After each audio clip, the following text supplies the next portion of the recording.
All right, we're going to continue with the reproductive system. We already talked about the anatomy of the female and male assigned at birth reproductive systems, and we talked about fetal development. Now we're going to focus on the person who is actually pregnant and going through that process of pregnancy and birth. But again, that can't happen without addressing some of the fetal development because those two are intertwined in a way that you can't really separate them. Okay, so we're going to start by just a quick overview of the trimesters. Okay, so remember pregnancy divided into trimesters by groups of 3 months, the first three, the second three, the last three, so 9 months of pregnancy. Also, it's going to be 40 weeks. Okay, so where does that calculation come from? So when a person is pregnant is given their due date. That due date comes from 40 weeks from the date of their last period. It does not go from the date of ovulation. Okay, so if the date of your last menstrual cycle began on June 3rd, that date is the date that is used to calculate your due date. Okay, so those first 2 weeks while the egg is beginning to grow and mature in the uterus are part of the time counted for that pregnancy. Okay, that's a little fun fact. So remember the first trimesters. During that first trimester, the first 3 months, the embryo does become a fetus and has the beginnings of all the vital organs. By the end of the second trimester, the fetus is breathing amniotic fluid to develop their lungs, can see light and hear sounds, and taste buds begin to develop. Okay. By the end of the third trimester, and usually around 37 to 39 weeks, the fetus is considered full term. And the fetus can grasp, has developed hair, begins to practice breathing, and also has those vital reflexes, the rooting and sucking reflexes are fully developed. Okay, so at what time is the fetus considered full term? That would be late in the third trimester, specifically around weeks 37 to 39. Now, something that is important is even though weeks 37 to 39 are considered full term, a fetus born before that time does have varying chances of survival. Okay, and this has changed drastically over the years as medicine has improved. So, from about 34 weeks on, the survival of a baby born at 34 weeks is roughly the same as a full term baby. So there's a very little difference in terms of survival rate. Okay, as you go back from 34 back to 23 weeks, the percent or likelihood of survival does begin to decrease, and it decreases dramatically before that 26-week mark. Okay, so, but again, babies born before that 37 weeks are not considered full term and may have developmental delays. That doesn't mean that there's going to be long term, lifelong issues, but they just may develop slower than their peers who were full term. So, if a baby is born 2 months, 8 weeks premature, they may not have the muscle milestones and the developmental milestones until they reach, like they're kind of 8 weeks behind. So until they reach that age that they would have been had they been full term. So it's not always like that, but that's something that often happens. And doctors will take that into account when looking for those milestones. All right, so when does the fetus develop their vital organs? That would be during the first trimester. It does not mean they're all fully developed and fully functional, but they've formed. All right, so pregnancy in the body. Don't even get me started. So much happens. Now, I felt awesome when I was pregnant, aside from some nausea. So, again, morning sickness is very common. There is a severe form of morning sickness called hyperemesis. Um, and often that can result in hospitalizations from dehydration and the inability to consume enough calories. All right. So, And morning sickness is kind of a misnomer because it doesn't always happen in the morning. It can happen at any time. And not everyone vomits, but there may be periods of nausea. So if you are experiencing morning sickness, remember important to take prenatal vitamins so that you are getting those vital nutrients for the developing embryo and later fetus. But also, if you are experiencing morning sickness, like eat what sounds good to you. Okay, so it might not be the healthiest thing, but it's going to balance out if you're taking the prenatal vitamin. Again, the importance is getting those calories in. So if nachos sounds good to you, then have that. If a bowl of cereal is all you can really manage to eat, then have that. Okay, if crackers and cheese is really the only thing that sounds good, then eat it. Again, the calories are going to be important. You're going to try to balance it out and get some nutritional things in when you can. But again, important to get calories and take the prenatal vitamin. So most people will gain somewhere between 25 and 35 pounds when they're pregnant. Twins and triplets, when multiples, that kind of goes out the window. That number is going to be higher. Some people will gain less, some people will gain more. It doesn't mean it's terrible if you gain more than 35, and it doesn't mean that it's terrible if you gain less than 25. Okay. Um, Most of the weight shifts kind of during pregnancy, and it will be primarily in the abdomen, but there is breast tissue weight gain and also fat in other areas. Lung function improves during pregnancy, um, and which is, kind of sounds weird because that growing uterus and developing fetus kind of impedes the lungs, kind of squishes everything all over the place. So it is a good thing that the actual function does improve. More blood is produced, and that's to all the hormones kind of circulating. So the volume of blood and the kind of elasticity of the blood vessels does change. So, and that's because literally growing another person. All right.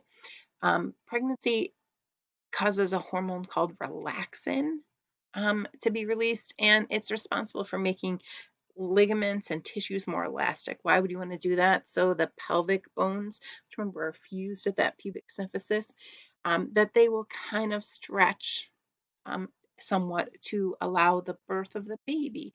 But unfortunately, the hormone does not only target the pelvic bones, it's going to target everything. So you may be more likely to roll an ankle, have issues with your joints, tears, sprains. So just something to take into account. So that hormone, it really wants to target the pelvic bones, but again, it is flowing through the blood, so it targets all of those ligaments. So again, pregnancy trimesters, first, second, third. What kinds of symptoms might you have? Nausea and vomiting typically is a first trimester thing, but again, it is not 100%. And the hyperemesis is the severe morning sickness. You might have cravings and aversion. So again, if there are things that you just can't eat anymore, try not to stress about it. Try to have your prenatal vitamins and consume healthy foods when you can. So smell might be heightened, and things that normally smell great to you don't anymore. And you're going to have some mood swings. A lot of hormones are going around in the body, and it is completely normal to have mood swings. Second trimester, typically a lot of those things are resolved. And in that second trimester, a lot of people typically feel great. But the nipple changes, there's breast tissue changing. You might start to get stretch marks, again, literally growing another person, another human being. You'll start to feel the fetus moving. Um, Third trimester, you're going to feel stronger kicks and movements, may have swollen feet and ankles. Heartburn is also a common complaint. You may have leaking from the breast, getting up a lot to pee. And a lot of times, in my head anyway, it's preparing you for the birth of that baby who's going to be having you up all the time. So you're practicing, your body's getting you ready to be up all the time. And then postpartum, there's lochia, that's bleeding. So have the baby, that doesn't mean that it's over. I had a big scar, a big wound from where the placenta was attached to your uterus, and that takes some time to stop bleeding and healing. Although breastfeeding can help speed that process. Fatigue, exhaustion, baby blues, and risk of postpartum depression. Again, the hormonal fluctuations after birth are dramatic. Sore, leaking breasts, again, you're going to begin producing milk, whether or not you choose to breastfeed, but your body will still make milk. All right, so uterus growth. When you go for a prenatal appointment, one of the things that's going to happen is they're going to measure the fundus.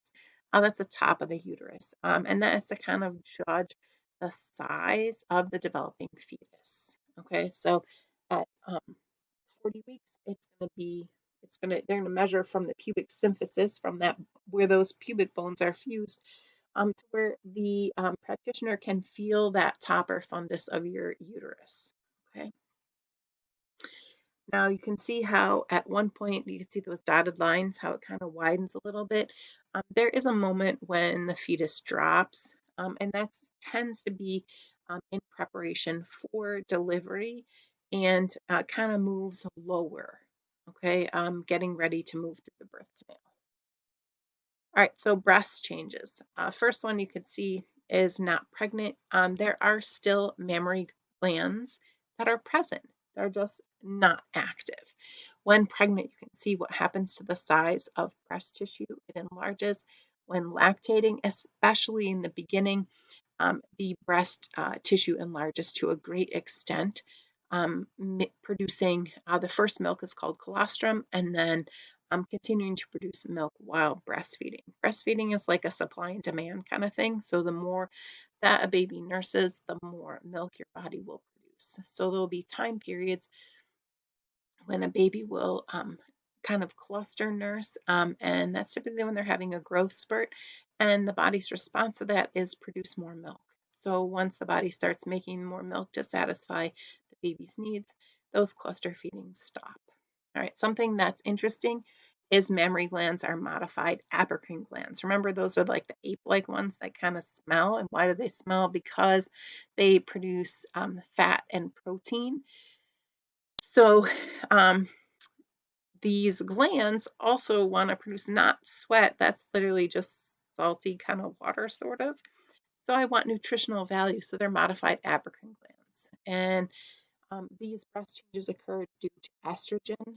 Some benefits of breastfeeding, besides bonding and ease of use, meaning you don't have to sterilize bottles, you don't have to bring them with you, but some other benefits for the parent is a lower risk of breast and uterine and ovarian cancer. It also stimulates the uterus to contract. It can lessen postpartum bleeding. For the child, a stronger immune system. Breast milk, especially initially, is full of antibodies and important things that the baby needs, and there can be less digestive upset. Also, bonus, um, babies who are exclusively breastfed, their poop doesn't smell, literally. Once babies are eating food or have formula, that's when the smelly poops begin. So what are some effects of pregnancy? A whole bunch, right? A whole bunch. So now let's talk about birth, okay? So dilation. Dilation is the cervix. So remember, here we have the uterus. The uterus has the fetus in it. The cervix is the neck of the uterus, and it is mostly tightly closed. Okay, opens a little bit, and the mucus thins a little bit around ovulation. But the other time is the cervix is going to dilate to 10 centimeters across during the birth process. Okay. So mild contractions, and there are also practice contractions called Braxton Hicks contractions, and that's kind of the body, I don't know, getting you ready for the whole process. But the contractions at the beginning are typically more mild. They may last 30 to 90 seconds, but there may be minutes and minutes in between them. So in the early stages of dilation, that's going to be 1 to 3 centimeters dilated. So contractions may be every 5 minutes, possibly longer, but they're a lot less intense. Active dilation from 4 to 7 centimeters, contractions are not 2 to 3 minutes long, 2 to 3 minutes apart. Okay, an epidural can be given at this point. Okay, and then transition, which is kind of the most intense part. Fun fact: some people throw up in transition. I did. And that's the final 8 to 10 centimeters of dilation. The contractions are right on top of each other, so typically lasting longer than a minute and less than a minute in between them, and are painful. Okay, so that's the dilation process. Okay, so from not dilated at all to fully dilated. How does the doctor, nurse, midwife, how do they measure how dilated you are? Fingers. Okay. And then they're going to insert a single finger or more than that into your cervix and see how dilated you actually are. Okay. Expulsion, now that happens, the cervix is fully dilated, and the baby's head moves through the cervix, through the vagina, through the birth canal, and out. Okay, so during the process, typically remember at some point during the 3rd trimester, the fetus will turn and be face down, head down. Okay, so now when a baby is born, typically they're born face down. Okay, so imagine you are laying on a bed, the baby's face will be facing down like this. Okay, what happens in that first part? Baby born head, and as the baby's head is born, they're going to naturally turn, and that's to allow the birth of the shoulders. Okay, and then we'll continue through the birth canal sideways, so head down, head coming out, rotating. Okay, and then born. Okay, now if the baby is face up, this can cause a lot of back pain, back labor. It's called sunny side up. That is not the normal position to be born. Also breech, meaning anything but the head first. So butt, feet, shoulder, anything which presents that you can see crowning. As you can see the head through the cervix, anything that's crowning that is not the head. It's a breech birth. So expulsion is the actual delivery, but after delivery, not fully finished, the placenta is delivered. That's the placental stage. Bleeding does not stop instantly, though. Don't think that. You're going to bleed for weeks, so it's going to be a really long period. Okay, it's not really the same as a period, so it's going to be a longer stage of bleeding. Okay. All right. So stages again in delivery. Here's what I said. So do you see that happening? So head, remember normally face down, and then turn for the final delivery. Okay, if the baby is not in that position, sunny side up, their face is up instead. Reach anything but head is what crowns, or what you can see through the dilated cervix. All right, so also meconium. What is meconium? Meconium is the earliest stool. And unlike later feces, for breastfed babies, it's sort of like orangish colored, okay? Light brown to orangish colored, and again, doesn't smell while exclusively being breastfed.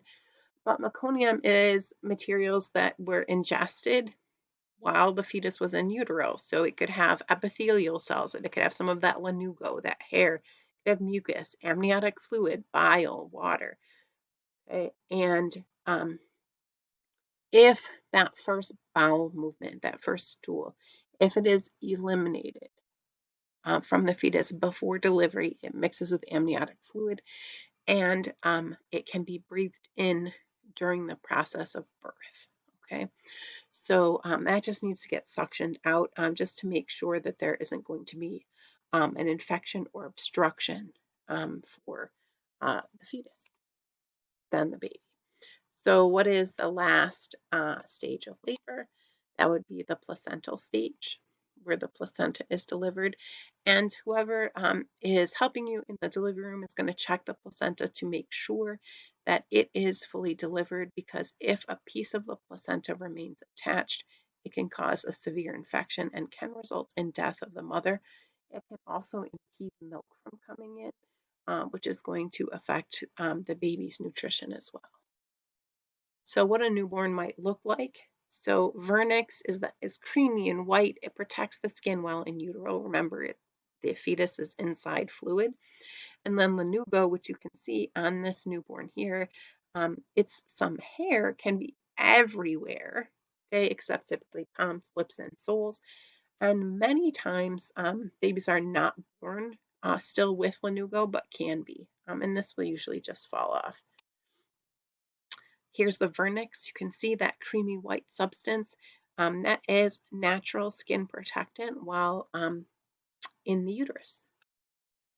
All right, something else that happens is apgar score. So apgar is going to be recorded at 1 minute post birth and at 5 minutes post birth. And apgar stands for the things they're looking for. So appearance, pulse, grimace, activity, and respiration. Appearance, what does the fetus look like? Pink or blue? Pale. Okay, pulse. What is their pulse rate? It should be above 100, but is it under 100 or is there no pulse? Grimace when this is kind of like stimulating the baby, and do they cry and pull away, or they like make a face but have a weak cry, or if there's no response to any stimulation. Activity, how much are they moving? And respiration, do they have a cry? Is it slow or irregular? Or are they not breathing? Okay, and even having a low apgar at 1 minute, if there's great improvement by 5 minutes, there should be no long-lasting concerns. So it is normal for a newborn to have an improved apgar. So again, that's why we're doing it at 1 minute and 5 minutes post-birth. So again, that changing from a low apgar score to a higher apgar score indicates most likely no long-term effects. And there you have it, pregnancy and birth. Well, a snippet, 22 minutes worth. So hopefully you learned something and found it interesting.